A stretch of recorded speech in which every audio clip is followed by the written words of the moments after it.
Maravilha. Tudo bem, gente? Só alegrias? Isso é bom. Chegando dezembro, firme agora, né?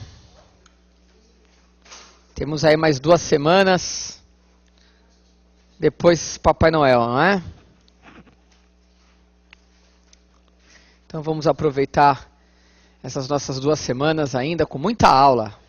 Tem muita coisa para a gente ver ainda, muito tempo aí de estudo. E a gente estava estudando a separação dos poderes, e mais propriamente o poder legislativo. Então a gente já tinha visto todo o processo legislativo do artigo 59, com as emendas, leis complementares, ordinárias, delegadas, medidas provisórias, decretos e resoluções. Depois a gente viu as funções fiscalizatórias, CPIs e tribunais de contas. Depois a gente viu a estrutura do legislativo. Falamos lá da Câmara dos Vereadores, Assembleia Legislativa, Câmara Legislativa, Congresso Nacional, Assembleia Legislativa, Senado Federal. Depois a gente começou a estudar o Estatuto dos Congressistas, que é aquele regime jurídico dos parlamentares. E vimos que ele está dividido em 3 artigos, 53, 54 e 55. O 53 trata das imunidades parlamentares. E vimos todas as imunidades parlamentares. Vimos lá que os parlamentares não podem ser processados civil e criminalmente por qualquer de suas palavras, opiniões e votos, que eles têm foro privilegiado no Supremo Tribunal Federal, que desde a expedição do diploma não podem ser presos, salvo em flagrante por crime inafiançável. Nesse caso, os autos serão remetidos em 24 horas para a casa decidir se permanecia ou não preso aquele parlamentar. A possibilidade da suspensão do processo em trâmite lá no Supremo Tribunal Federal, desde requerido por partido político com representação na casa, que eles não são obrigados a testemunhar sobre informações ou pessoas recebidas em razão do mandato, em que a incorporação deles a Forças Armadas depende de prévia licença da casa, ainda que militar em tempo de guerra.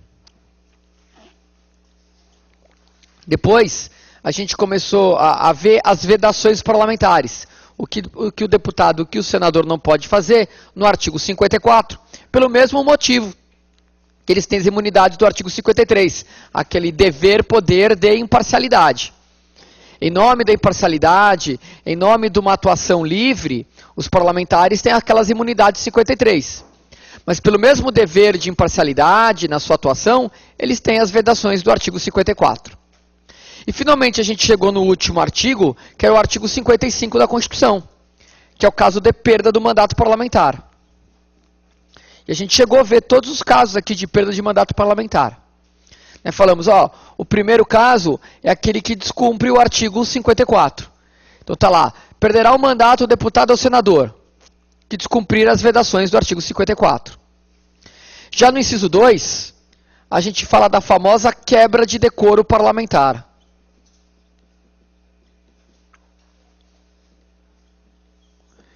Quebra de decoro parlamentar.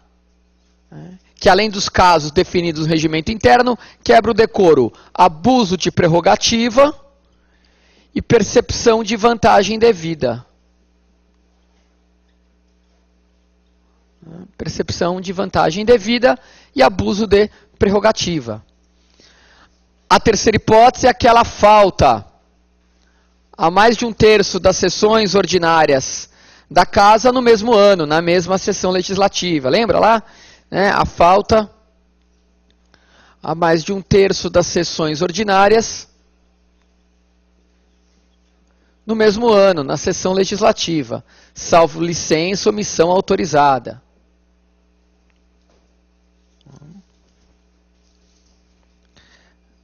Na quarta, a gente tem, salvo engano, a suspensão ou perda dos direitos políticos. Certo? Suspensão ou perda dos direitos políticos.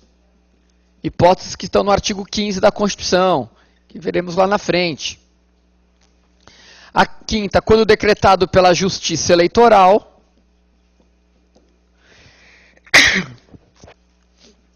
Quando decretado pela Justiça Eleitoral. E, finalmente, a última, condenação criminal transitada em julgado. que é aquela que não cabe mais recurso. Condenação criminal. Qual a diferença? A gente vai ver isso lá na frente, mas para não te deixar sem resposta. Então, qual é a diferença da perda e da suspensão? A perda tem um caráter de definitividade. Percebe-se de caráter perpétuo. Pode até ser que não seja, mas ela tem caráter de ser.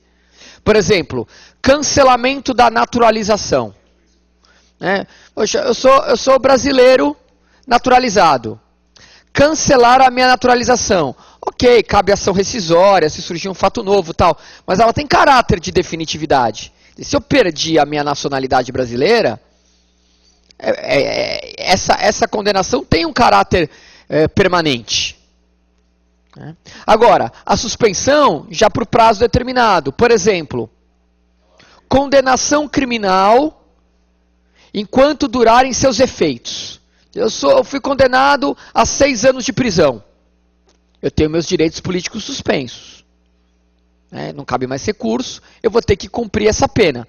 Após esses 6 anos que eu paguei minha dívida com a sociedade, que eu vou ser ressocializado, eu readquiro os meus direitos políticos. Ou seja, naquele lapso temporal, eu fiquei com os meus direitos políticos suspensos.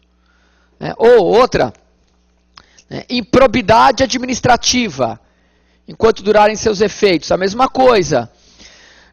Vocês sabem que a Lei 8429 de 92, junto com a Constituição lá no artigo 37, ela entende que os atos de improbidade administrativa têm uma série de penas. Ressarcimento ao erário, perda da função pública, indisponibilidade de bens e suspensão dos direitos políticos, dependendo lá da gravidade. Se entra no artigo 9º, 10 ou 11 da lei de improbidade, tem lá uma graduação. Você vai perder seus direitos políticos, suspender seus direitos políticos de tanto a tanto, de tanto a tanto.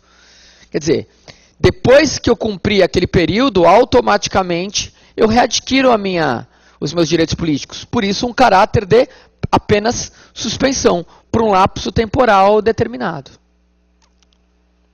Ok? Bom, essas são as 6 hipóteses. A grande discussão, e nós vamos ter essa discussão no Supremo a reiniciar hoje, então não há definição disso, pelo menos nesse caso do mensalão, é se essa perda é automática ou se ela exige um procedimento posterior. Ou seja, basta ficar consagrado que eu fui condenado pela Justiça Eleitoral, que automaticamente eu perco meu mandato, eu deputado? Basta simplesmente eu ter uma condenação criminal transitada em julgado, que automaticamente eu perco meu mandato? Ou basta ficar configurado que eu perdi meus direitos políticos, que automaticamente eu perco meu mandato? É uma discussão ainda que está em aberto. Mas se você abrir o mesmo artigo 55, nos seus parágrafos 2º e 3º, a priori, a gente diria que não é automático. Veja o parágrafo 2º do artigo 55. Ele diz assim: nas hipóteses dos incisos 1, 2 e 6, ou seja, quando descumprir o 54, quando quebrar o decoro ou a condenação criminal transitada em julgado, nessas 3 hipóteses, violou o 54, quebrou o decoro ou a condenação criminal transitada em julgado, nessas 3 hipóteses, a perda do mandato será decidida pela Câmara ou pelo Senado, por voto secreto e maioria absoluta, mediante provocação da mesa diretora da Casa ou de partido político com representação no Congresso, assegurada ampla defesa. Opa! Então, pelo menos pela leitura do parágrafo 2º do artigo 55, a gente chega à conclusão que isso não é automático. Nas hipóteses dos incisos 1, 2 e 6, primeiro, a mesa diretora ou um partido político com representação no Congresso ter que requerer isso, a formalizar a perda do mandato. Essa decisão vai passar por ampla defesa, ou seja, o deputado, o senador vai poder se defender, e a votação vai ser secreta e para perder maioria absoluta. Olha só, a perda do mandato será decidida pela Câmara ou pelo Senado por voto secreto e maioria absoluta, mediante provocação da mesa ou de partido político, com representação no Congresso, assegurando ampla defesa. O que, por exemplo, o ministro Joaquim Barbosa diz é que é o seguinte: não é possível que essa condenação criminal transitada julgado vindo do Supremo, que ela não gere esse efeito automático de perda. Já o ministro Lewandowski entende o quê? Que não. Se existe um procedimento no 55, parágrafo 2º, ele não está lá à toa.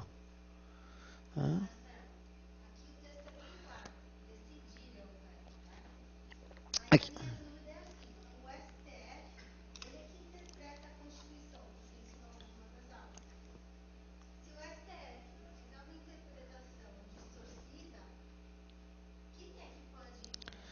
Então, aí que está. A nossa colega bem afirmou. Bom, nesse julgamento do mensalão, em qualquer outro julgamento, quem é o intérprete máximo da Constituição é o Supremo Tribunal Federal. Se eles interpretarem esse artigo 55, parágrafo 2º, como um procedimento, digamos, não discricionário, mas vinculado, se o Supremo decidiu, isso aqui seria uma mera, entre aspas, uma burocracia, quem pode ir contra? Em tese, ninguém.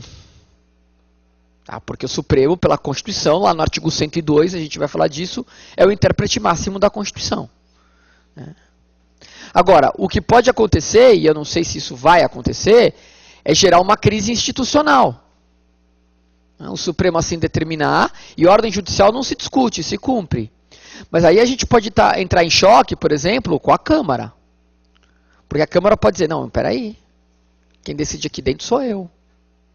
Então, pode acarretar politicamente, aí foge até da nossa aula, mas pode politicamente a gente ter um choque de poderes? Pode acontecer. Não acho que a Câmara vai para esse braço de guerra, neste momento, para este caso. Porque é o mensalão. Porque a opinião pública vai estar favorável ao Supremo se assim decidir. Não acredito que a Câmara vá comprar essa briga por apenas 2 deputados. Mas cria um precedente que antes não existia. Todos os precedentes anteriores é que havia necessidade de comunicação, etc. e tal, pelo parágrafo 2º. Já nos outros casos, a falta de 1/3, suspensão à perda da justiça eleitoral, diz lá, nos outros casos, parágrafo 3º, a perda será declarada pela mesa, de ofício, ou seja, livremente, sem provocação, ou mediante provocação de qualquer de seus membros ou partido político, assegurada ampla defesa. Quer dizer, tem um procedimento um pouquinho mais tranquilo. Agora, muitos podem falar o seguinte: caramba, mas um deputado, um senador, sabendo dessa situação, ele poderia renunciar antes o mandato dele, ou durante o processo. Durante o processo não é uma boa jogada não, por causa do parágrafo 4º.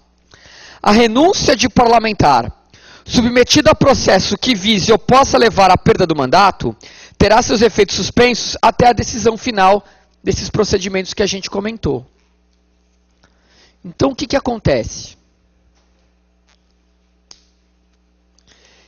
Vamos pegar o Zé Dirceu. O Zé Dirceu, ele foi acusado lá do mensalão. Só que independentemente daquele processo, porque o processo do mensalão é um processo criminal.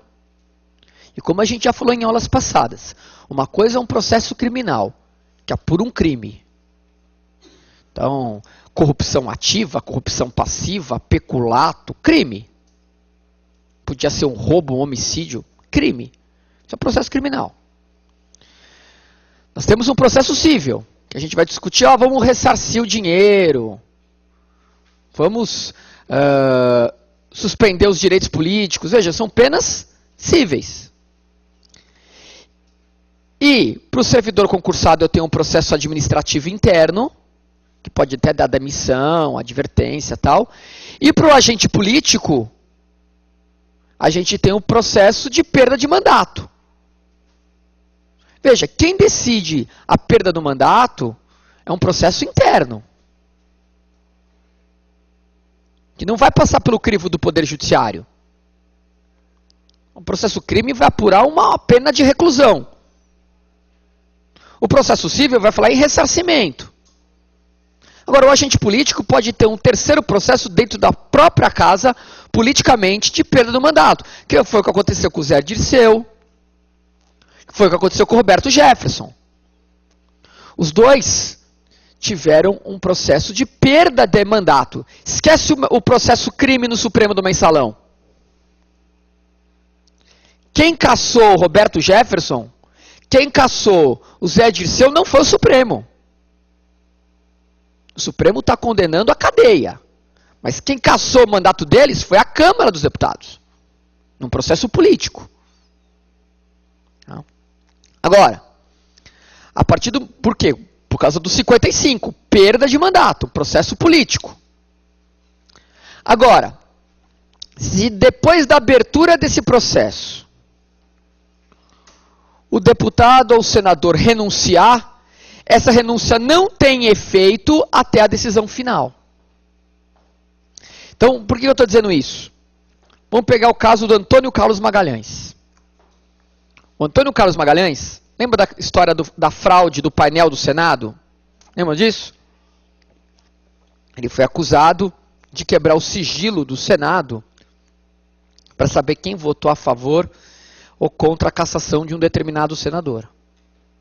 Ele tinha os nomes, coisa que ele abusou da prerrogativa dele, à época presidente do Senado, né? E isso é dar quebra de decoro. Se abrissem o processo interno, político, de perda do mandato, ele ia perder o seu mandato e ficaria com seus direitos políticos suspensos. Né? Ele não poderia se candidatar nos 8 anos seguintes, que é o que o Zé Dirceu tá agora. Zé Dirceu está com seus direitos políticos, né, da capacidade eleitoral passiva de receber voto, suspenso. Ele não pode se candidatar a nenhum cargo político.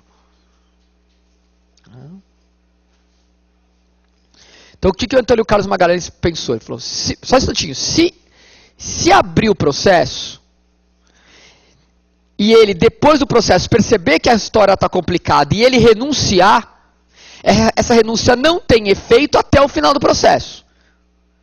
Ou seja, se ele for condenado, essa renúncia não vai ter efeito, porque ele renunciou durante o processo. Se ele for absolvido, essa renúncia aí sim vai ter efeito, mas ela fica com efeito suspenso. Agora, se ele renunciar antes da abertura do processo, o processo perde o objeto. Porque se a questão do processo é a perda do mandato, e antes da abertura do processo, se ele renunciou, eu vou abrir o processo do quê? Então, Antônio Carlos Magalhães foi esperto. O que ele fez? Faltava 1 ano para acabar o mandato dele.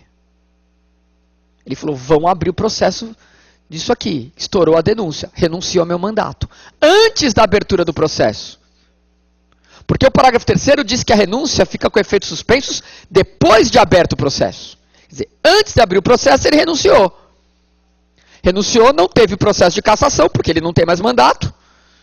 Ele renunciou antes da abertura do processo, só que uma vantagem, ele não ficou com os direitos políticos suspensos.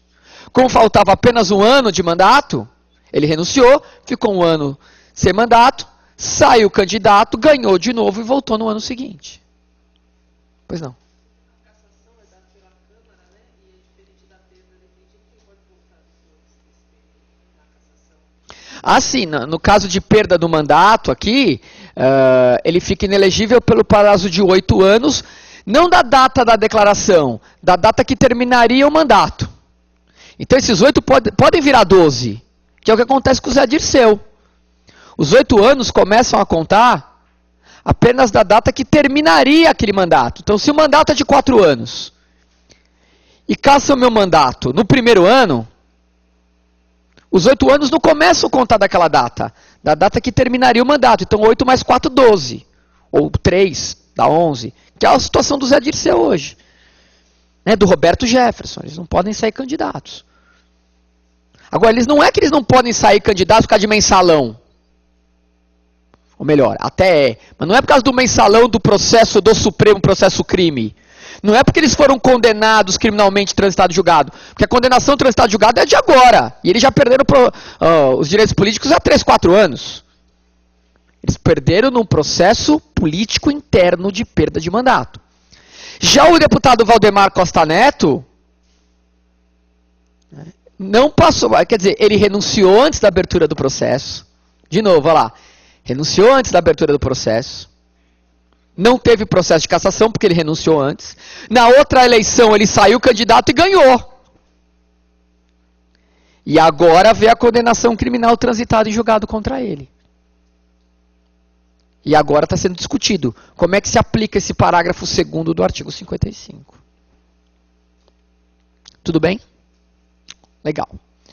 Bom, para terminar o poder legislativo, vamos falar das sessões do Poder Legislativo. Sessões do Poder Legislativo.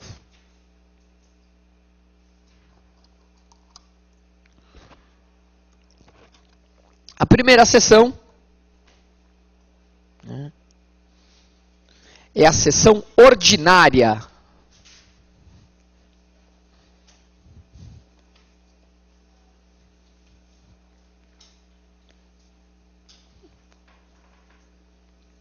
Então, sessão ordinária.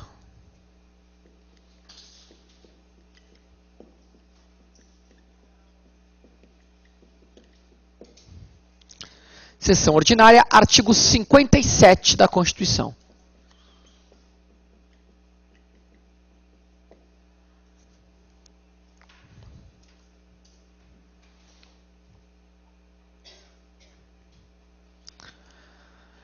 É aquela de 1 ano de funcionamento do Congresso. Aquela ideia de 2 de fevereiro a 17 de julho, 1º de agosto, 22 de dezembro.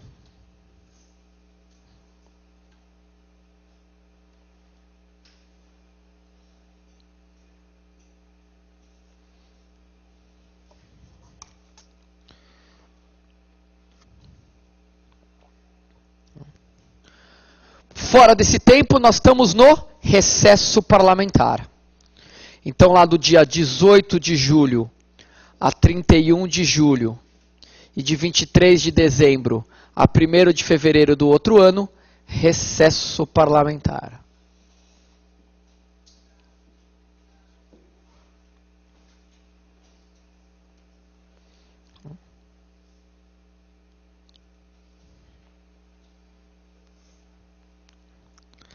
Lembrando que não se pode entrar em recesso parlamentar enquanto não for aprovada a LDO, a Lei de Diretrizes Orçamentárias. Então, o Congresso não pode entrar em recesso enquanto não aprovada a LDO, a Lei de Diretrizes Orçamentárias.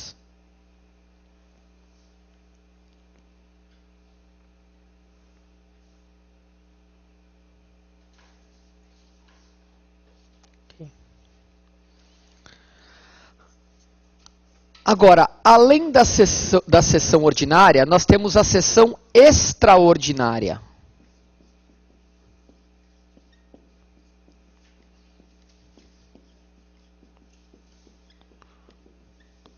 Então, nós temos a sessão ordinária e a sessão extraordinária. Pois não.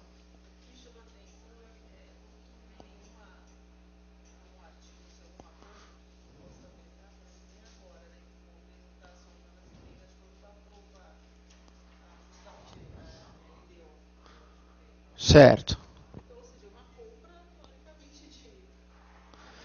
Não, veja só, o que acontece é o seguinte, nessa lei de diretrizes orçamentárias a gente vai ter o orçamento para o ano seguinte, né? Se tiver um braço, um braço de ferro entre executivo e legislativo, aquela, como a senhora mesmo disse, a soltar as emendas, né, se vai dar o dinheiro, etc. e tal. Veja, se o Congresso não aceitar o orçamento, ele não entra em férias, mas por outro lado também o Executivo não tem como trabalhar. Né?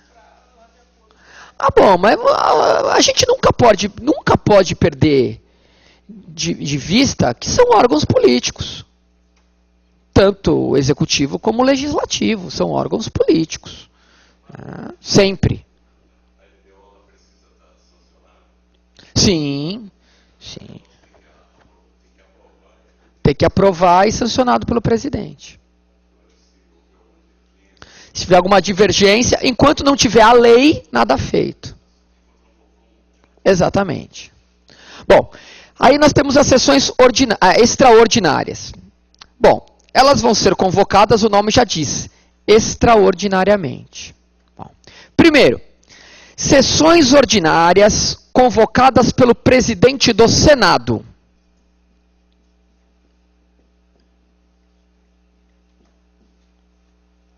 Então, quando é que o presidente do Senado convoca extraordinariamente o Congresso? Primeiro, decretação de estado de defesa.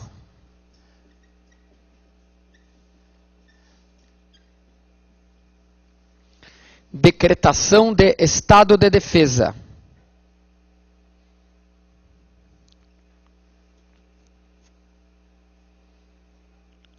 Segundo, decretação de intervenção federal.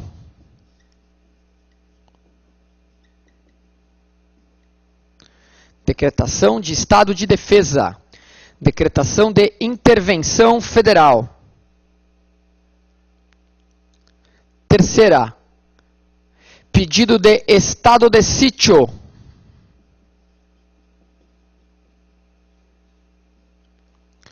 Pedido de estado de sítio. Decretação de estado de defesa, decretação de intervenção, pedido de estado de sítio. E a última, compromisso e posse do presidente e vice-presidente. Compromisso e posse do presidente e vice-presidente. Esse aqui é o mais fácil de se verificar. A gente sabe que quando termina uma eleição para presidente, fatalmente termina em outubro. Ou no primeiro ou no segundo turno vai terminar em outubro. Agora, vamos pegar o Lula. A Dilma ganhou. O Lula ficou lá. Então, a partir do final de outubro, a gente sabia que no próximo ano, na próxima sessão, o próximo mandato seria da Dilma. Mas o Lula terminou outubro, terminou novembro, terminou dezembro, e no 1º de janeiro seguinte, a Dilma tomou posse. Certo? Só que, se nós estamos em janeiro, o Congresso está em recesso parlamentar. Então, o presidente do Senado marca uma sessão, convoca uma sessão extraordinária. Então, todo mundo de férias. Ele convoca extraordinariamente o Congresso para dar compromisso e posse ao presidente da República. Então, aquele juramento, o compromisso, e depois a posse do presidente. É feita lá na sessão do Congresso Nacional. Como é recesso, o Congresso tem que ser convocado extraordinariamente fora da sessão ordinária. E ganha, né? Ganha para isso, ganha para isso. Certo? Os outros 3 casos é mais difícil de verificar, por razões óbvias. Né? Até porque a gente não tem intervenção federal, estado de defesa e estado de sítio há muito tempo, né? Ainda bem, porque são situações excepcionalíssimas, como a gente já falou ao longo do curso. Guerra, invasão armada estrangeira, fechamento de um legislativo, de um executivo, um caos. Então, por isso que fica mais difícil de vislumbrar. Mas o melhor exemplo para verificar é o compromisso e posse de 4 em 4 anos. Vai ser convocado extraordinariamente em janeiro para dar a posse.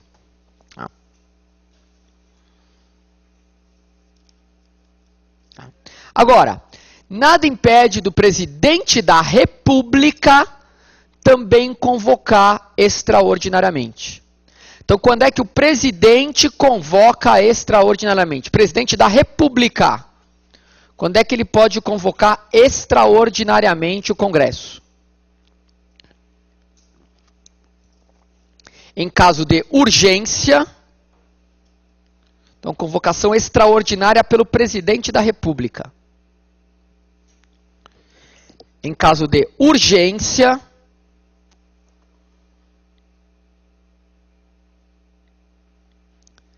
e interesse público.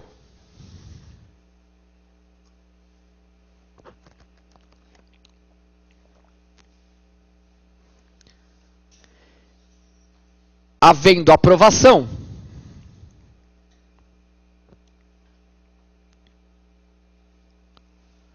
de cada uma das casas do Congresso, por maioria absoluta.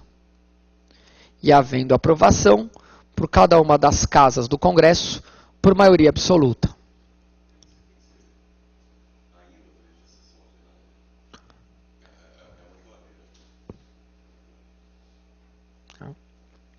Tudo bem?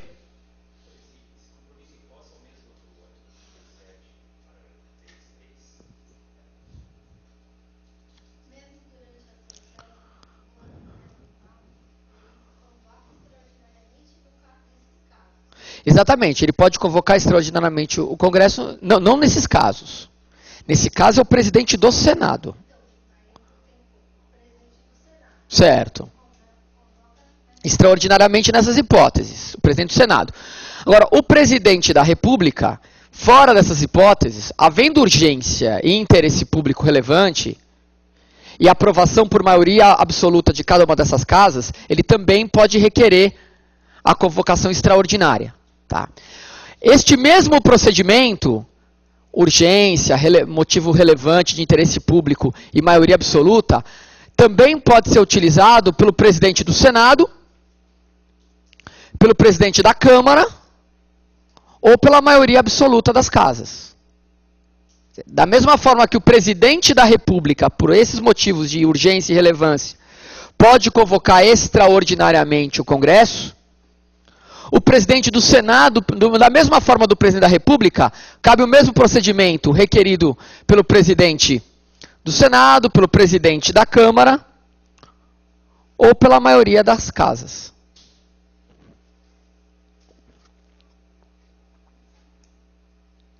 Difícil, viu? Isso está na Constituição, mas é muito difícil acontecer. É mais uma teoria aí.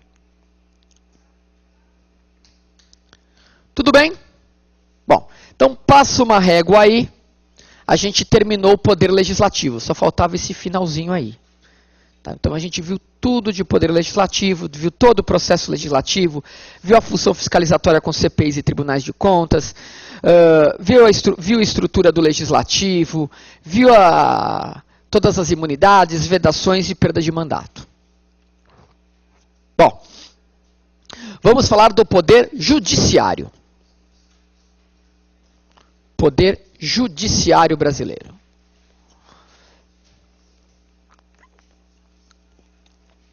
Artigo 92 e seguintes da Constituição. Poder Judiciário, artigo 92 e seguintes da Constituição.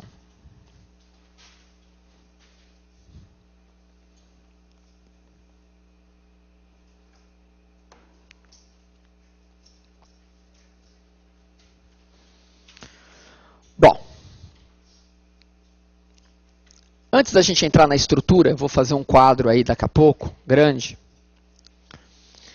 Gente, o Poder Judiciário, traçando um paralelo com o Poder Legislativo, na sua função típica de julgar, tem o mesmo dever de imparcialidade que o Legislativo tem a legislar.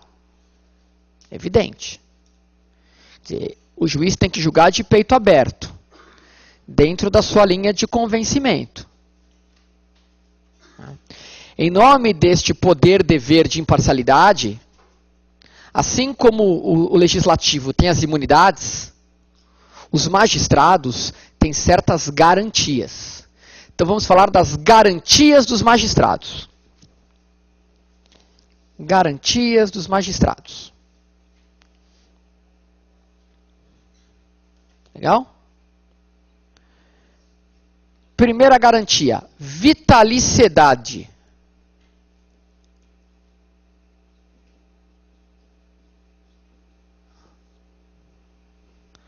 Vitaliciedade. Vitaliciedade, vírgula. Que no primeiro grau,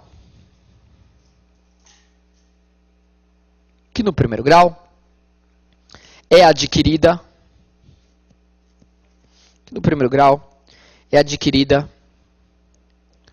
após 2 anos, no primeiro grau, é adquirida após 2 anos de efetivo exercício.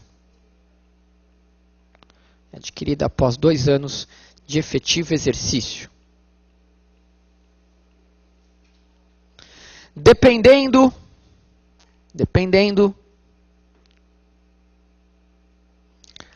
a perda do cargo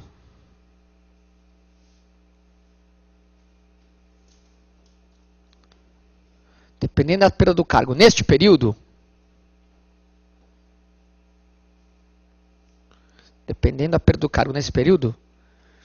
de decisão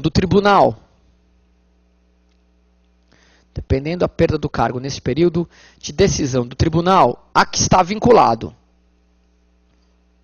Dependendo da perda do cargo neste período de decisão do tribunal a que está vinculado. E após,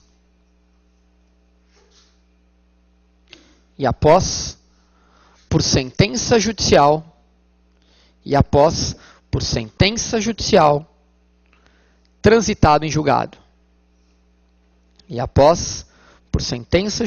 transitado em julgado.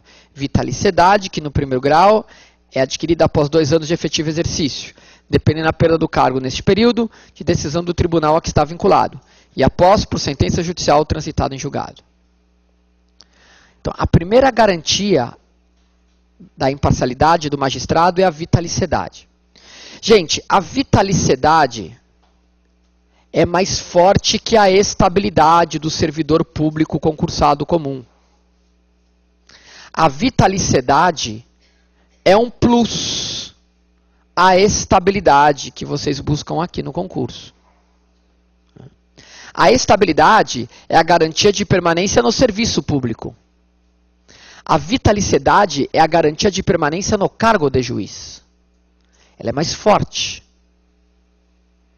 Tanto é verdade que lá no direito administrativo, mais propriamente no artigo 41 da Constituição, vocês sabem que o servidor público se torna estável depois de aprovado no concurso, exercício e aprovação no seu estágio probatório. Mas nos incisos do artigo 41, nós temos aquelas hipóteses que, se forem configuradas, o servidor estável perde seu cargo. Por decisão administrativa, em processo administrativo assegurada ampla defesa, por decisão judicial, ou por avaliação periódica de desempenho. Então, é possível o servidor estável. Você passou no concurso, passou no estágio probatório, é estável.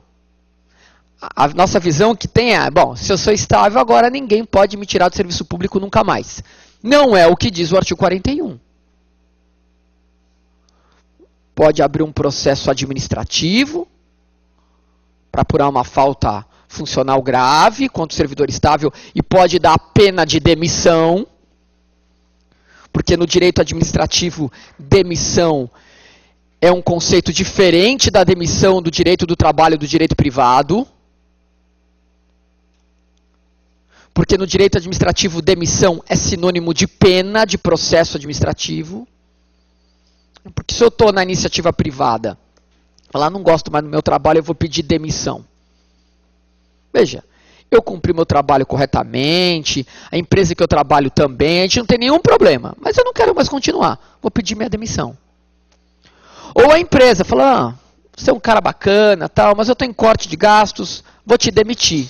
Ok. Quando isso ocorre na administração pública, isso seria exoneração. Não há nenhuma falta funcional. Fala, olha, eu não quero mais continuar aqui, passei em outro concurso, arrumei um emprego melhor, vou pedir minha exoneração do meu cargo público. Demissão é falta funcional. Apurada num processo administrativo, assegurada ampla defesa. Então, eu, servidor estável, posso ser demitido do serviço público. Mesmo estável. Vamos chegar lá.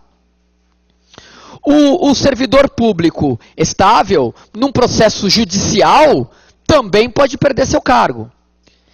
E no 41 ainda tem hipótese de uma avaliação periódica de desempenho, que não tem nada a ver com aquela avaliação final de desempenho pós-estágio probatório. Porque depois que você passa no concurso, pós-exercício, e você entra no estágio probatório, ao final do estágio probatório, você vai passar por uma avaliação final de desempenho, que vai te exonerar, né, ou vai trazer a sua estabilidade. Bom, acabou, sou estável, passei no concurso, exercício do meu estágio probatório, fui avaliado, uma avaliação final do meu desempenho após o estágio probatório, estou estável. Após a estabilidade, diz o 41, conforme a ser definida em lei, norma de eficácia limitada, a administração pública, federal, estadual, municipal, pode estabelecer avaliações periódicas do teu desempenho, do servidor estável, que pode culminar na perda da sua estabilidade do seu emprego, do seu cargo. Já o vitalício só tem uma maneira de perder o cargo, por sentença judicial transitada em julgado. Só assim ele perde seu cargo de juiz. Por sentença judicial transitada em julgado. Certo? Agora, verdadeiro ou falso? Os juízes no Brasil gozam de vitaliciedade. Ou seja, só perderão seu cargo por sentença judicial transitada em julgado. Verdadeiro ou falso? Falso. Porque não são todos os juízes que gozam de vitaliciedade. São aqueles juízes que passaram aqui no estágio probatório de 2 anos. Porque durante os 2 anos de estágio probatório, como está no seu conceito, a perda do cargo de juiz pode se dar por mera decisão do tribunal a que ele está vinculado. E não por uma sentença transitada em julgado. Então, durante o estágio probatório do juiz, ele pode perder o cargo de juiz por mera decisão administrativa do tribunal a que ele está vinculado. E depois que ele se tornou vitalício, aí só por sentença judicial transitada em julgado. Só para esse cara de juiz que é necessário esses 2 anos, porque normalmente são 3 anos, né? E isso é uma briga. Pô, o estágio probatório do juiz é 2, o do servidor público é 3. Isso é uma briga. Existe até na jurisprudência, tem gente que entende que o estágio probatório é sempre 2. Para o estável também. Tá? E o terceiro ano, você teria 1 ano para se tornar estável, mas que a avaliação só poderia ser nos 2 primeiros anos do servidor estável. Tem uma interpretação assim. Mas a Constituição no artigo 41 fala em 3 anos. Então é uma briga sem fim isso aí. Se o estágio probatório é de 2 ou 3. Esse é expresso, esses são 2. Isso aqui não tem briga. Para juiz são 2 anos. Tá? Agora, outro detalhe. O juiz de primeira instância, aquele que passa no concurso, é aprovado, toma posse, se torna juiz substituto de comarcas do interior, e esse passa para o estágio probatório de 2 anos para se tornar vitalício. Agora, essas garantias são dos magistrados em geral. Então, por exemplo, eu não sou juiz. nunca fui, não quero ser. Aí eu sou indicado pelo presidente da República para ser ministro do Supremo Tribunal Federal. Veremos que é uma indicação, vocês sabem, mas a gente vai ver com mais calma, o presidente indica quem ele quer. Tem que ter a idade, a nacionalidade, ilibada reputação e notório saber jurídico. Não precisa ser um juiz. Não é uma promoção da carreira. Ministro Supremo, o presidente escolhe quem ele quer. Por exemplo, vou dar exemplo. O Dias Toffoli nunca foi juiz. O Lewandowski nunca foi juiz. Mas também pode nomear um juiz. O Joaquim Barbosa não era juiz, era procurador. Então, para ministro do Supremo, como veremos já já, o presidente pode indicar um juiz de carreira ou pode pegar um advogado, pode pegar um procurador. O Gilmar Mendes era advogado-geral da União, assim como o Dias Toffoli. Então você vê que não é bem, né? Não é uma promoção. Então, digamos, eu nunca fui juiz, e o presidente fala, ó, eu vou te nomear ministro do Supremo Tribunal Federal. Nomeia, eu passo lá pela sabatina do Congresso, do Senado, melhor dizendo, sou aprovado, e tomei posse, agora eu sou ministro do Supremo Tribunal Federal. Então, me tornei um magistrado. Se eu sou ministro do Supremo Tribunal Federal e integro a corte mais importante da estrutura do Poder Judiciário, eu sou um magistrado. Só que magistrado por indicação, não por concurso. Ok, está dentro da Constituição. Eu, ministro do Supremo, tenho direito a essas garantias? Sem dúvida. Eu me torno vitalício? Sem dúvida. Sem ter que ter estágio probatório. Porque não vai ter estágio probatório de 2 anos para ver se o ministro Supremo é bom ou é ruim. Seria uma boa. Seria uma boa saída, né? Ó, o senhor não vai se tornar vitalício. Mas não é assim. Então é meio que automático. A partir do momento que ele tomou posse como ministro do Supremo, não vai ter estágio probatório para vitaliciar. A vitaliciedade é automática. Que tá. A gente comparar com os outros países é complicado, viu? Porque assim, para todos os nomeados. Para todos os nomeados. Não precisa só, boa, né? Não precisa só para ministro supremo. A gente vai aprender aqui que o artigo 94 da Constituição, a gente vai ver já, tem a regra do chamado quinto constitucional. Para quem é do direito está mais habituado a isso. Mas a gente vai falar disso, não se incomoda. Mas o que é esse quinto constitucional? Pensem bem. Para que existe um tribunal de justiça no Estado? O tribunal de justiça, ele tem as suas competências originárias, que começam lá, ok. Mas também tem a função de rever, através de recurso, a decisão dos juízes de primeira instância. Então tem uma sentença, a parte não concorda com a decisão do juiz de primeira instância, ela recorre ao tribunal. Então é verdade que o recurso mais famoso para o tribunal, que é o recurso de apelação, todo mundo já ouviu falar nisso, né? Vai apelar. O recurso de apelação, ele tem, não quero entrar em processo civil, mas ele tem duplo efeito. Suspensivo e devolutivo. Suspensivo no sentido de, enquanto não julgar aquele recurso, aquela sentença fica suspensa. E devolutivo. O que é o efeito devolutivo? De devolver aquela discussão agora para um tribunal superior, um tribunal de segunda instância. O Tribunal de Justiça, por exemplo. Então, a maioria desse Tribunal de Justiça ele é composto por quem? Por juízes de carreira promovidos, ou por antiguidade, ou por merecimento. Então, morreu um desembargador do Tribunal de Justiça, aposentou um desembargador de Justiça, do Tribunal de Justiça. Bom, vamos promover juízes da primeira instância para se tornarem desembargador. Ok. Agora, será que nesse julgamento, colegiado, que deixa de ser daquele juiz de primeira instância, porque nós vamos ter as câmaras, então o julgamento de uma apelação, no mínimo 3 desembargadores é que vão julgar, um relator e 2 revisores, então um julgamento colegiado. Será que não é importante esse tribunal ter uma visão heterogênea do processo? Uma visão de todos os lados do processo? Quer dizer, não ter apenas a visão do juiz, que sobe no concurso e vira juiz e acabou. Então, pensando numa visão heterogênea, falando, poxa, dentro desse julgamento colegiado, é importante debates vindos da advocacia. É importante debates vindo do Ministério Público. Então é importante que nesses órgãos colegiados não seja uma simples promoção de carreira, que não seja uma visão homogênea da coisa, mas que a gente tenha a visão de outros lados do processo.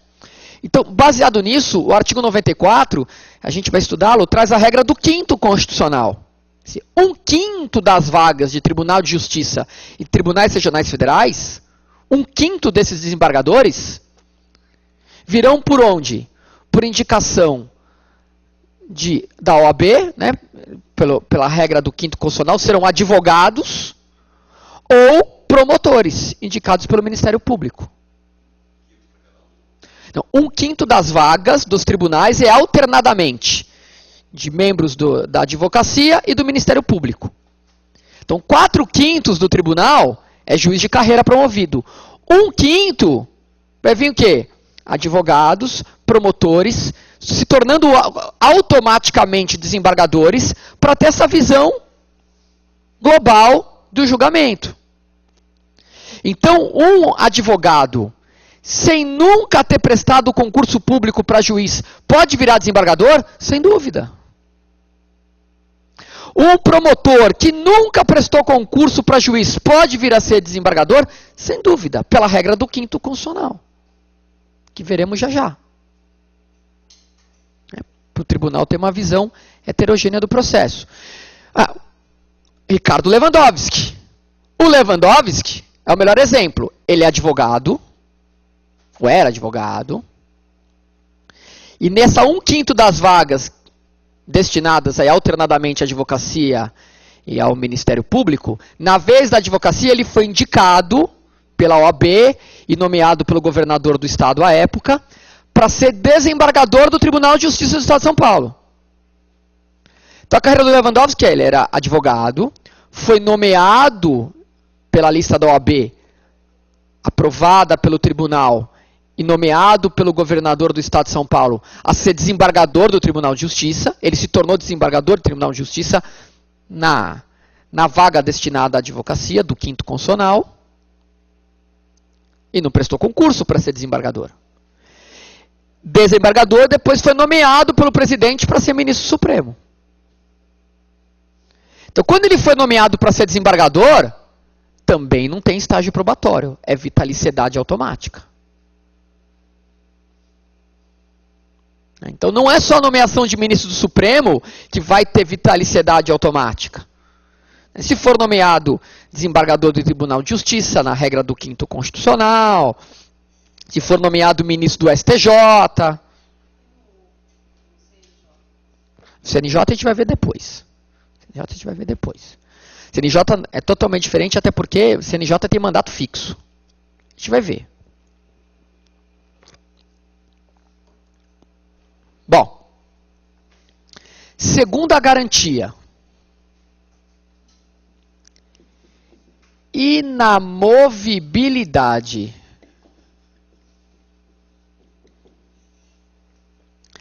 Inamovibilidade. Inamovibilidade. Isso é uma palavra boa também. Inamovibilidade.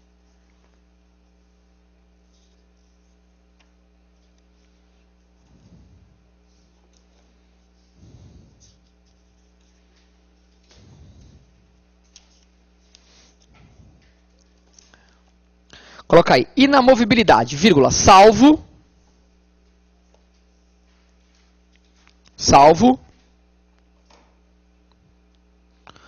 por razões de interesse público, inamovibilidade, salvo por razões de interesse público,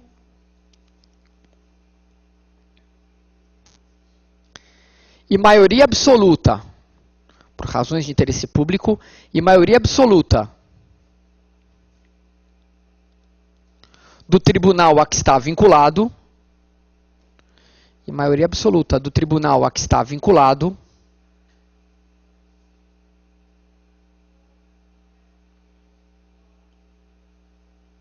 ou do Conselho Nacional de Justiça. Maioria absoluta do tribunal a que está vinculado ou do CNJ, do Conselho Nacional de Justiça.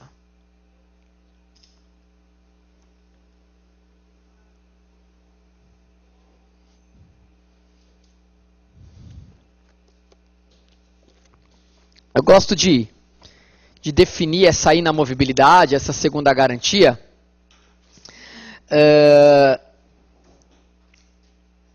com uma letra de marchinha de carnaval bem antiga. O que é inamovibilidade? Daqui não saio, daqui ninguém me tira. É isso. Daqui não saio, daqui ninguém me tira. Juiz não pode ser permutado, trocado, removido, nem promovido sem a sua expressa concordância. Inamovível. Ele fica lá. Gente, nem permuta, nem remoção, nem promoção pode ter, se ele não quiser. Qual é a ideia aqui?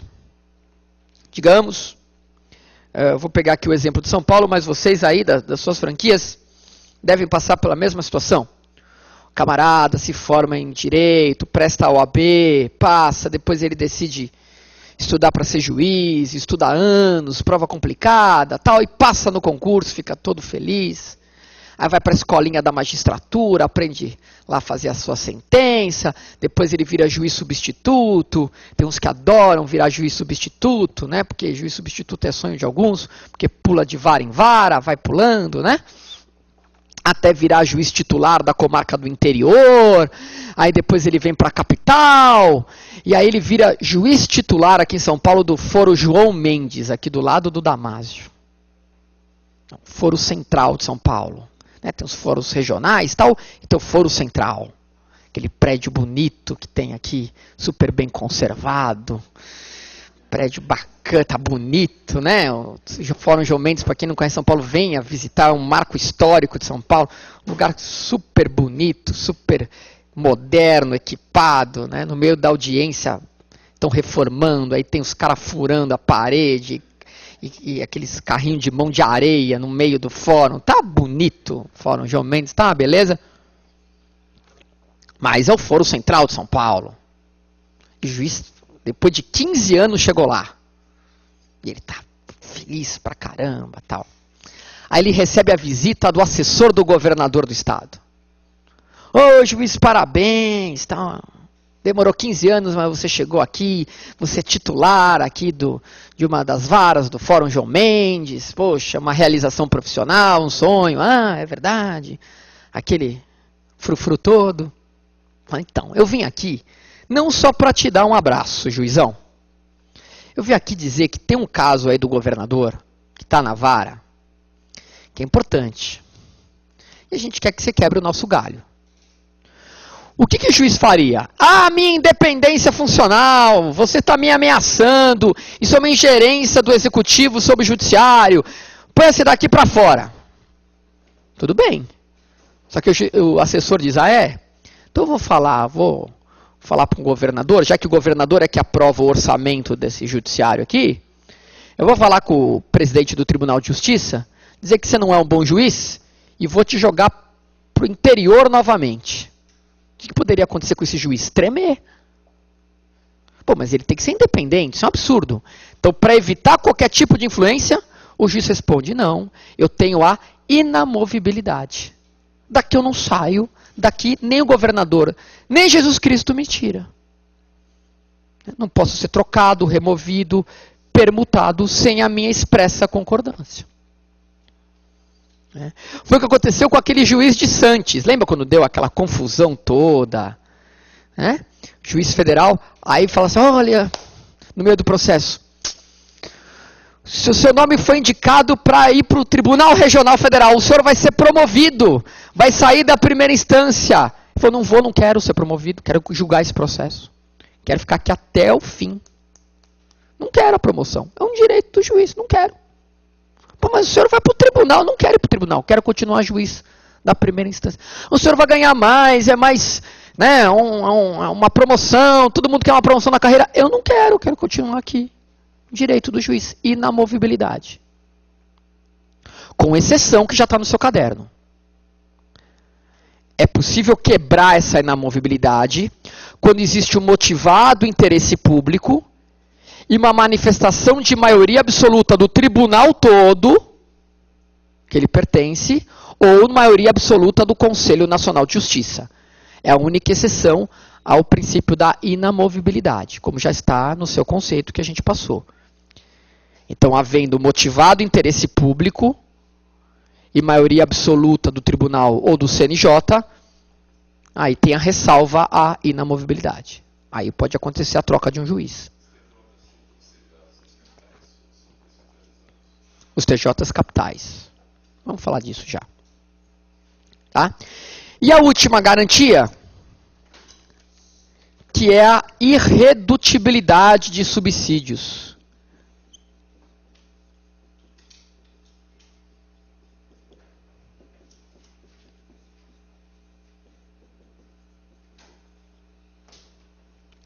Irredutibilidade de subsídios.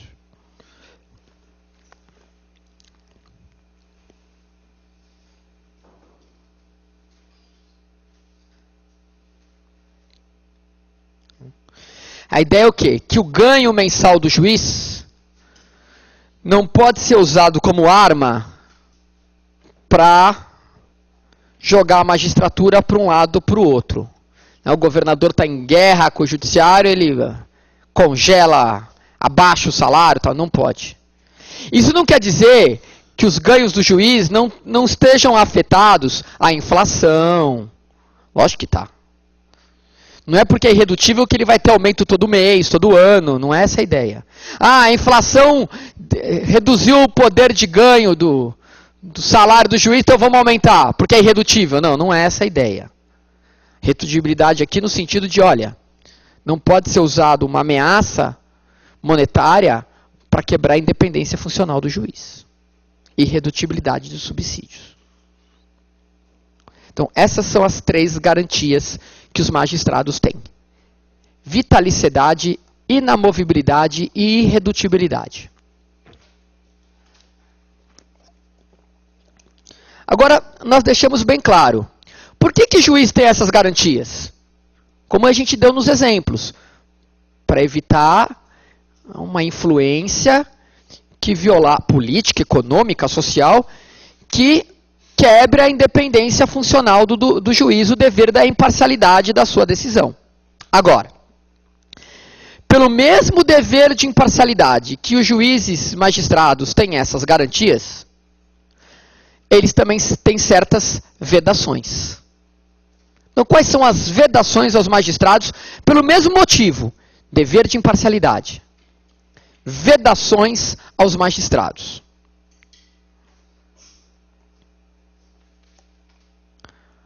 Primeira vedação.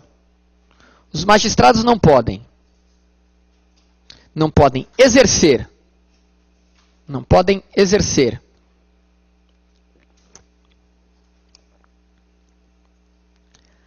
ainda que em disponibilidade,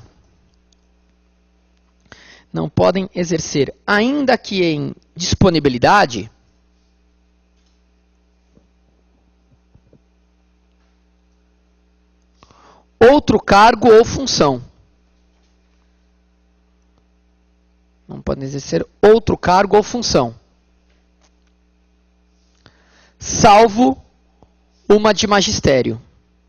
Não podem exercer outro cargo ou função, salvo uma de magistério.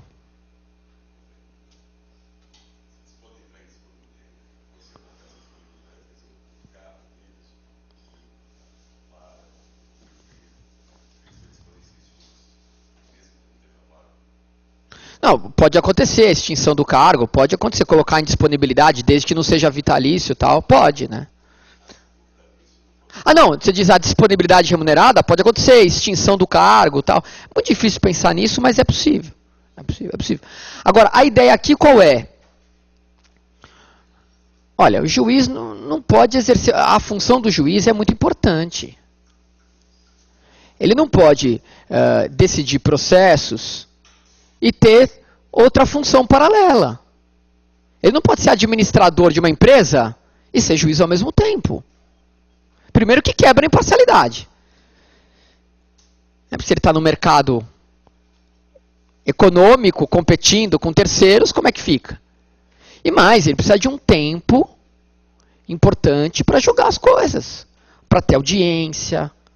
Escuta, o juiz é uma das funções principais que a gente tem. Porque a gente pensa no Supremo, legal, que são 11, a gente pensa e tal, mas não só eles. Pô, o juiz de primeira instância, ele que homologa a sua separação, ele que diz se o divórcio, se a pensão alimentícia está sendo paga certamente, corretamente. Ele é que vê se o inventário foi feito corretamente, se a partilha foi certa. É ele que decide se houve uso capião do bem ou não teve. É ele que decide se a indenização é devida ou não. Poxa. É ele que decide se o sujeito vai para a cadeia ou não. Se cometeu um crime ou não. Poxa. Não é qualquer coisa. Então ele não pode exercer outro cargo ou função, salvo a função de magistério. Então, juiz e professor. Eu brinco às vezes e falo assim, às vezes na faculdade de Direito, primeira aula do primeiro ano, entra um juiz para dar aula. E dá uma aula sensacional. Aí o estudante de primeiro ano fala, legal, gostei da aula desse juiz. Quando eu me formar, eu quero ser juiz. Que eu gostei da aula desse juiz. Aí bate o sinal do intervalo, na outra aula vem outro juiz, porque o juiz dá aula muito em faculdade.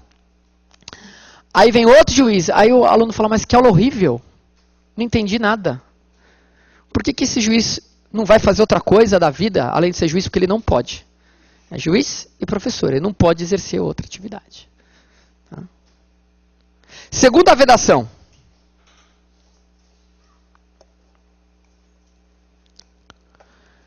Juiz não pode receber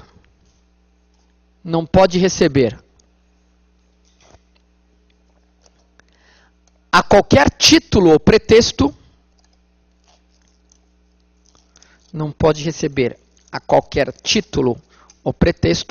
custas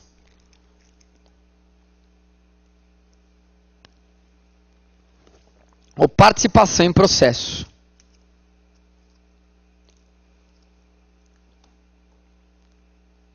Parece óbvio, né? Mas é bom colocar aí na Constituição, é bom colocar no seu caderno, né? Juiz não pode receber as custas processuais e nenhuma participação em processo. Juiz, dever de imparcialidade. Se ele vai receber uma participação no processo, ele vai poder pender para um lado ou para o outro sem a devida parcialidade, né? Sem dúvida. Próxima. Essa também é ótima. O juiz não pode dedicar-se à atividade político-partidária. Não pode dedicar-se à atividade político-partidária. De novo, né? Dever de imparcialidade, caramba. Imagina, juiz eleitoral, andando com o tucaninho, com estrelinha. Aqui, está lá no 96. Perdão, 95. 95. Próxima. Não podem receber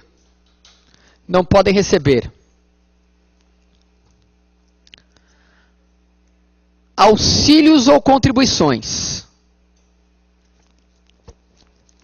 Não podem receber auxílios ou contribuições de pessoas físicas ou jurídicas. Não podem receber auxílios ou contribuições de pessoas físicas ou jurídicas. Público ou privadas.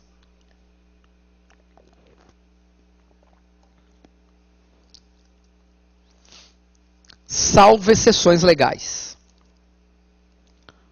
Pessoas físicas ou jurídicas, público ou privadas, salvo exceções legais. É proibido dar o agrado ao juiz, né? Um agradinho, né? Um por fora. Isso é proibido. Né? Isso não quer dizer que você não possa enviar um panetone para o juiz no final do ano. Pode. Desde que dentro do panetone tenha apenas pães e frutas cristalizadas. Outra coisa dentro do panetone não pode. Mas a gente pensa que não, tal, mas uma vez eu encontrei um amigo no fórum, e aí o advogado ele também tem que ter uma certa... É uma crítica. O advogado tem que ter... Ele tem que viver o processo, viver a causa, sem dúvida, mas ele não pode misturar a vida pessoal, né, com... Ele tem que ser equidistante, senão ele pira. E esse é um amigo meu, tem sérios problemas, porque quando ele entra numa causa, vira a vida dele. Não interessa a causa, o cara vive aquilo... Não, você tem que ser o melhor possível, o melhor profissional, batalhar, guerrear, mas você não pode perder a razão, né? Porque aí você fica doidão. É ruim pro seu cliente. Parece bom, né? Pô, o cara se preocupa como se fosse a vida dele. Ele fica cego. Ele não consegue ver uma estratégia legal. E esse meu amigo fica louco, né? Ele pega o caso e fica louco. E ele sempre bate boca com o juiz. Outro dia ele quase foi preso. E ele estava no fórum, ele estava louco. Eu falei, calma, toma uma aguinha com açúcar aqui. O que houve? Ele falou, quase fui preso agora, mas o que aconteceu? Eu estava numa audiência. Ele falou, e meu cliente tem um carro importado, BMW, Ferrari, Mercedes, esses carros chiques e famosos. Né? Eu falei, Ele falou, e o carro quebrou. E a concessionária lá do carro importado disse que a culpa é dele, que ele não dirige errado, é por isso que ele tem que pagar tal, e ele disse que é um defeito de fabricação. E a gente entrou na justiça e marcou audiência. Aí cheguei eu com o meu cliente, do outro lado chegou lá a concessionária da BMW, Mercedes, Ferrari, sei lá, Audi, né? E o preposto da empresa, tal, beleza, cumprimentamos, ficamos esperando o juiz. O juiz chegou, tal, deu boa tarde para todo mundo, pegou o processo, começou a folhear antes da audiência. Né? Aí ele falou, você trabalha lá na Audi, lá na BMW? Ah, trabalho. Qual concessionária? Tá aqui, tá. Aqui perto. Pô, tô pensando em comprar um carro desse. É bom? É bom. O senhor será bem-vindo lá, tá. Se eu for lá, o senhor vai me dar um desconto? Lógico. Seu amigo, excelência, pela ordem, eu gostaria que consignasse em ata que antes da audiência o senhor está pedindo desconto para o réu, para comprar um carro. Eu disse, como o senhor tá duvidando da minha independência funcional? Aí você eu quero que coloque aí na ata antes da audiência o senhor pediu desconto para o réu para comprar um carro. Não precisa ver o banzé que deu, né? Mas ele estava certo nesse aspecto. O juiz não pode receber nenhum tipo de auxílio, nenhum tipo de contribuição de pessoa física ou jurídica, pública ou privada. Não pode, imparcialidade. Está pedindo desconto para o réu para comprar um carro, como é que ele vai? Como é que ele vai julgar imparcialmente? Isso a gente fala, mas acontece muito, gente. Não de corrupção tal, mas de ter esse tipo de problema em audiência, do cara puxar para um lado e falar, opa, mas peraí, o que está acontecendo aqui, né? Não. Mas esse amigo meu foi preso e eu acho que ele estava com a razão, mas se bem que ele meio que gritou com o juiz e tal, aí vai devagar, né? Eu não posso falar muito porque outro dia eu quase fui preso também, mas eu acho que eu estava com a razão. Eu acho. Porque aconteceu o seguinte, olha, vê se não estava com a razão, desculpa a terapia, mas eu acho que eu estava com a razão. Porque eu entrei com a ação pedindo uma liminar, era urgente, era um caso urgente e tal. Distribuí, fiquei esperando o dia inteiro no fórum, chegou na mesa do juiz. Aí o juiz veio o seguinte despacho. Emende a inicial, altere a inicial, tem alguma coisa errada aqui, sob pena de extinção do processo. Eu cheguei para o chefe do cartório e falei, olha, eu não quero recorrer dessa decisão, porque se eu recorrer, vai demorar mais para apreciar a liminar ainda, eu tenho interesse no julgamento rápido. Eu quero cumprir essa decisão. Só que tem um problema. Se o juiz quer que eu altere a emenda inicial, ele tem que dizer por quê. Aonde está o erro? Ele não pode falar emenda inicial. Ele tem que dizer emenda inicial porque está faltando tal coisa, porque está faltando um requisito tal. Ele não pode jogar emende. Sei lá o que é emenda. Falei, olha, vai conversar com ele. Aí eu fui falar com o juiz, falei, excelência, aqui está o processo, tal, aquela causa, pô, essa causa é interessante. Então o senhor mandou eu emendar a inicial? Mandei o senhor emendar a inicial. Excelência, eu não quero recorrer da decisão. Eu vim aqui porque eu quero emendar e cumprir a decisão de Vossa Excelência, mas eu preciso saber o porquê, precisa de fundamentação essa decisão. Ele falou, não, mas está fundamentado, mandei emendar. Eu falei, não, excelência, o senhor tem que motivar, emendar o porquê. Porque se eu emendar do jeito que eu acho que eu tenho que emendar e não for, o que o senhor vai fazer? Eu vou extinguir. Eu falei, mas é isso que eu quero evitar. Eu quero evitar a extinção. Aí ele se irritou comigo e falou assim, você é o advogado, você é que tem que saber. Aí eu também irritei e falei assim, eu sou advogado, eu não sou cartomante, eu não tenho que adivinhar. Aí eu quase fui preso. Eu falei, não, excelência, vamos, calma. Esquece, apaga, vamos. Eu vou emendar. Aí eu voltei para o escritório, fiquei olhando, falei, tá tudo certo. Olhei o 282 do CPC, que tem as regrinhas da inicial, tá tudo certo. Eu pensei, falei, cheguei lá pro cara que estava com o computador na inicial, falei, deixa eu ver a inicial. Tinha lá umas 35 páginas. Aí falei para o advogado que digitou tudo, falei assim, você está citando muito o autor, tira todas as citações, todas. Ah, tirei. Estavam citando muita jurisprudência de tribunais. Ah, fiz uma pesquisa enorme. Tira tudo. Ah, tira tudo. Tem alguns parágrafos que você acha que não precisa colocar, que está meio redundante. Ah, tem 2 ou 3. Tira todos. Então, de 35, a petição virou 12 páginas. Aí eu falei, manda para mim no e-mail. Aí recebi. Excelentíssimo senhor juiz, ao cumprir a sua decisão, venho emendar a inicial nos seguintes termos. E coloquei as 12 páginas iguais. Pá! Despacho do juiz. Recebo a emenda inicial. Defiro a liminar. Aí eu entendi o despacho dele. Não era emenda inicial, era resuma a inicial. Resumi, ele aceitou, beleza. Mas, desculpa esse momento de terapia, mas eu quase fui preso, mas... então o juiz não pode receber nenhum tipo de custas, nenhum tipo de agradinho aí, né? Nem de pessoa física, jurídica, pública ou privada. E a última proibição.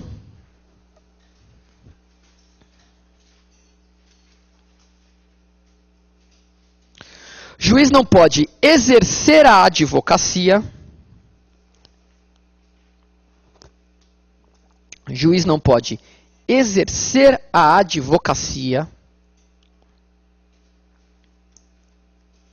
Não pode exercer a advocacia no juízo. Não pode exercer a advocacia no juízo ou tribunal.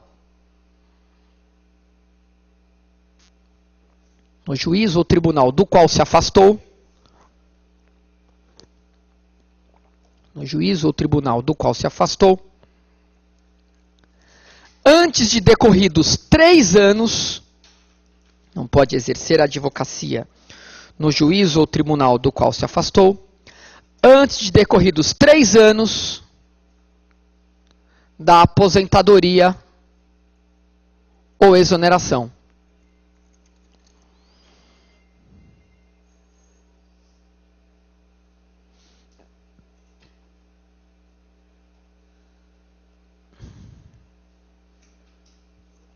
E qual é a ideia aqui?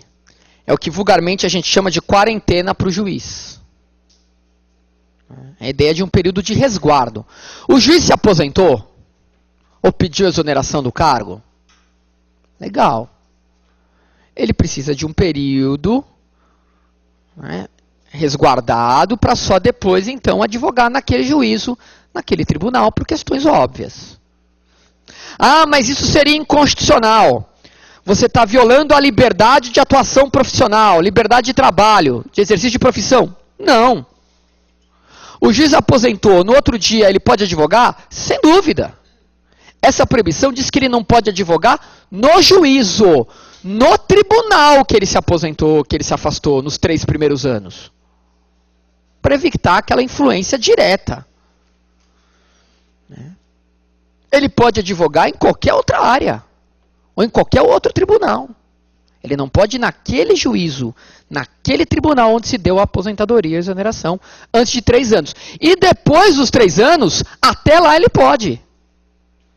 Então não há que se falar em inconstitucionalidade por violar a liberdade de profissão, de exercício de trabalho, porque não está sendo cerceado isso ao juiz. O juiz pode advogar.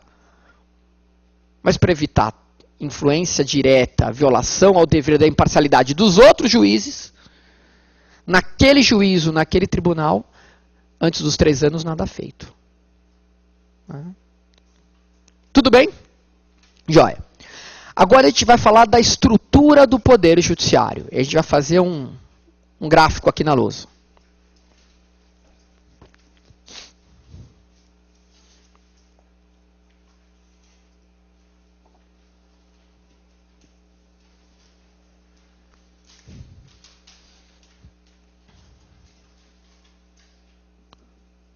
Muito pequeno, gente? Dá para ver aí? Dá?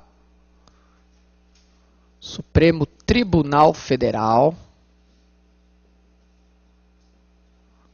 Aqui em cima, STF, Supremo Tribunal Federal. Aqui abaixo do Supremo, aqui, ó, num asterisco, o Conselho Nacional de Justiça, o CNJ.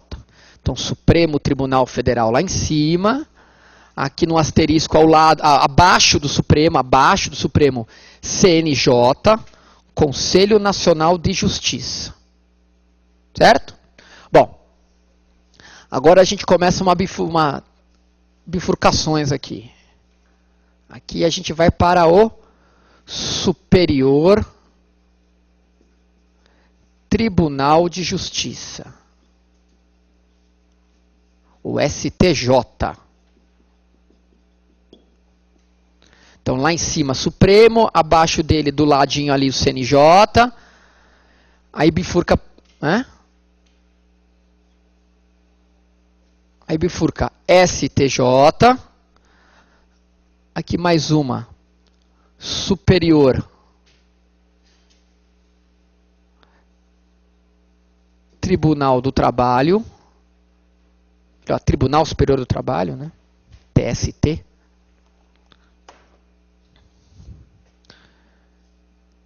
Tribunal Superior do Trabalho, TST, Tribunal Superior do Trabalho. Aí mais uma aqui, Tribunal Superior Eleitoral, TSE. E puxando aqui, o Tribunal Superior Militar. Então, os tribunais superiores nessa linha. Então, tem o Supremo Tribunal Federal lá em cima, abaixo dele o Conselho Nacional de Justiça, e logo abaixo vem esses 4. Superior Tribunal de Justiça, STJ, Tribunal Superior do Trabalho, Tribunal Superior Eleitoral, Tribunal Superior Militar.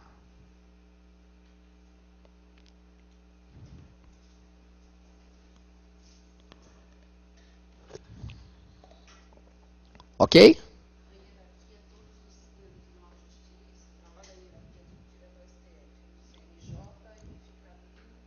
Abaixo do Supremo CNJ. A gente vai ver que ele tem função de controlar administrativo e financeiramente o judiciário como um todo. A gente vai chegar nele, do CNJ.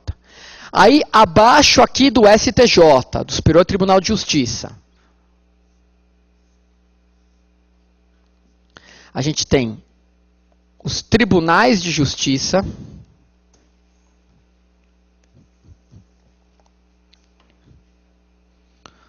tribunais de justiça e os tribunais regionais federais, TRF, TJ, Tribunal de Justiça, e Tribunal Regional Federal, TRF.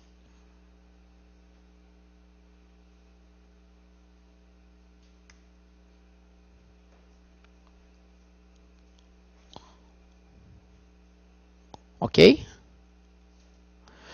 Logo abaixo do TJ, nós temos a Justiça Estadual de primeiro grau. Os juízes estaduais.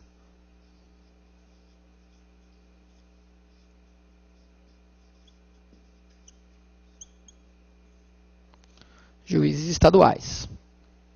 E abaixo do TRF, do Tribunal Regional Federal, nós temos os juízes federais.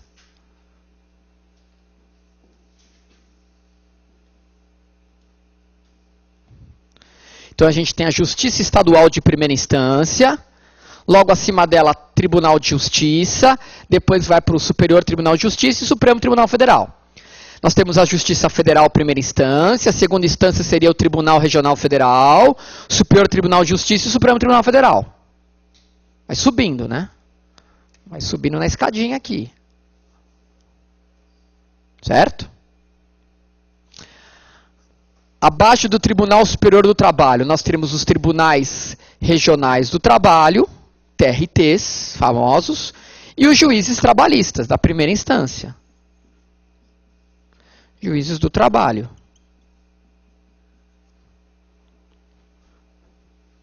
Então notem, juiz do trabalho não tem nada a ver com o TRF, não tem nada a ver com o STJ. O juiz do trabalho vai para o TRT, TRT, TST, TST Supremo. Só seguir a linha. Tá? A mesma coisa do Tribunal Superior Eleitoral, Tribunal Regional Eleitoral e juízes eleitorais.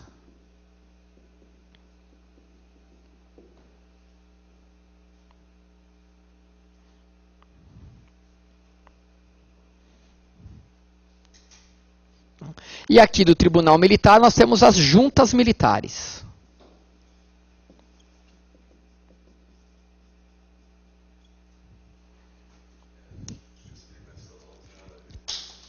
Perdão. A Justiça Militar Estadual entra aqui. Tá? Existe também o Tribunal Militar... Então, é separado. Tá? Juntas militares. Agora, existe o tribunal aqui de segunda instância militar, tem tempo de guerra. Tá? Mas geralmente é isso aqui. Essa é a estrutura do judiciário brasileiro. Pronto, resumimos o judiciário numa lousa. Esse é o nosso judiciário nacional. Está todo ele aí.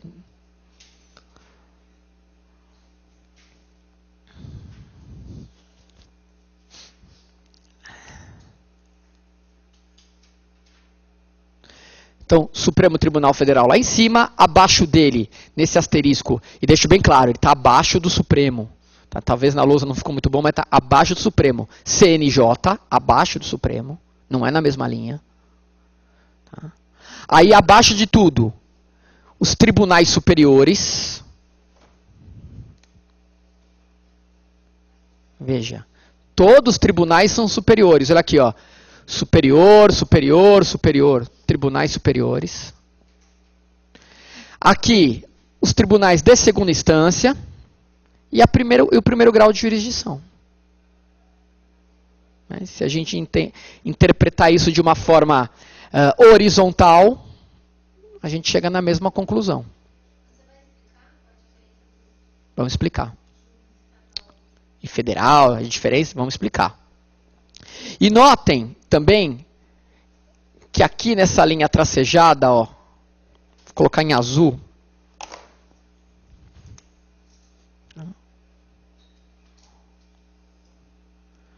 daqui para cá,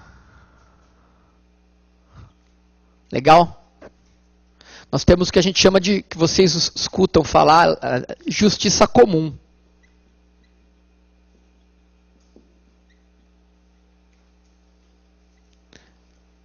Então veja que a justiça comum pode ser tanto estadual como federal. Tem muita gente lá no começo da faculdade de Direito que se confunde, fala, a justiça comum é estadual e a justiça federal é especial. Não. Justiça comum pode ser estadual ou federal. Agora, se essa é a justiça comum, tem justiça especial no Brasil?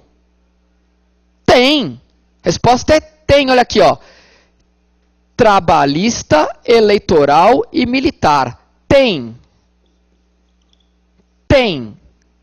TEM. Tem. Trabalhista, eleitoral e militar. São as justiças especiais.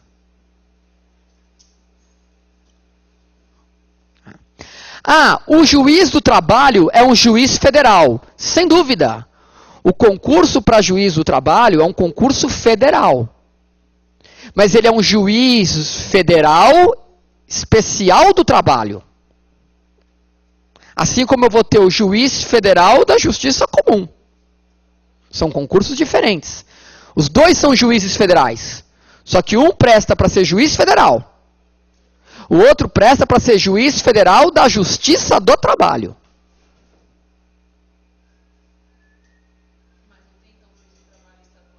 Não tem juiz do trabalho estadual, não tem. O único que vai diferenciar estadual e federal vai ser na Justiça Comum. Tá. Note que aqui, ó, na segunda instância eu tenho 2 tribunais, tá vendo? Um estadual e outro federal. Nos outros eu só tenho um. Tá? Bom, nós vamos voltar depois do café explicando essa estrutura. Legal? Vamos tomar nosso café.